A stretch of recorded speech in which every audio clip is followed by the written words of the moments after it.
Joyful yoga channel பார்வையாளர்கள் நேயர்கள் அனைவருக்கும் மீண்டும் வணக்கம். அந்த சேனலில் நிறைய நம்ம பயிற்சி சொல்லிக் கொடுத்துட்டு வரோம், செஞ்சு பயன்பட்டு வரீங்க. அந்த வரிசையில் அடுத்தது ஒரு சிறப்பான ஒரு ப்ராக்டிஸ் பார்ப்போம். ரொம்ப ரொம்ப யூஸ்ஃபுல்லான ஒரு ப்ராக்டிஸ்னு சொல்லலாம். அந்த யூரினரி பேசேஜ், இந்த சிறுநீரக பாதை, அதில் அந்த எரிச்சல், அடிக்கடி சிறுநீர் கழிக்கிறது, அடிக்கடி சிறுநீர் வர மாதிரி இருக்கும் இல்லையா? அது மாதிரி இந்த பனிக்காலத்துல அடிக்கடி வரா மாதிரி இருக்கும், சில பேர் அடிக்கடி போற மாதிரி இருக்கும். ஸோ அந்த மாதிரி உள்ளதெல்லாம் கண்ட்ரோல் பண்ணலாம். அது மாதிரி சிறுநீரகம், அதாவது கிட்னி, அந்த அதுல உள்ள பிரச்சனைகள்லாம் நல்லா சால்வ் பண்ணப்படும். நல்ல ஒரு அற்புதமான உடலுக்கு ஒரு மாற்றத்தை நல்லபடியா செஞ்சு கொடுக்கும். ரொம்ப சிறப்பான ஒரு பயிற்சின்னு சொல்லலாம். ஸோ அதை எப்படி பண்றதுன்னு பார்க்கலாம். அதுக்கு முன்னாடி உங்களுடைய இடதுகையில் உங்க இன்சியல் பேரோட ஆரம்ப எழுத்து போட்டுக்கலாம். போட்டுட்டு 10 சன்னரகம் வச்சு மெதுவாக விட்டு ப்ராக்டிஸ் பண்ணுங்க. அவர் எப்படி பண்றதுன்னு பார்க்கலாம். ரொம்ப சிம்பிள். இதை பாருங்க, 3 விரல் உள்ள மடிச்சிங்க. இந்த கட்ட விரல் என்ன பண்ணுங்க, சுண்டு விரலோட நடுக்கோட்டில் டச் பண்ணிங்க.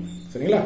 கட்ட விரலை சுண்டு விரலோட நடுக்கோட்டில் டச் பண்ணிட்டு அப்படியே தொடையில கை வச்சுங்க. கண்கள் முடியபடி சன்னரகம் வச்சு. இது பண்றதுக்கு முன்னாடி எப்போதும் கூட உங்களுடைய முன்னோர்கள், உங்களுடைய தாத்தா பாட்டி, தாய் தந்தையர், உங்களுடைய குருமார்கள், குலதெய்வம் இதுக்கெல்லாம் பிரார்த்தனை பண்ணிட்டு இதை தொடங்க. காலையில ஒரு 10 நிமிஷம், மாலை 10 நிமிஷம் பண்ணிட்டு வரலாம். நேரம் கிடைக்கும் போது, பனிக்காலமா இருக்கிறதுனால நேரம் கிடைக்கும் போதெல்லாம் கூட இது நீங்க ரொம்ப பொறுமையா, நிதானமா, அவசரப்படாம, ரொம்ப ஸ்ட்ரெயின் பண்ணாம, நிதானமா ரிலாக்ஸா பண்ண இது நிறைய பலன்கள் உண்டு.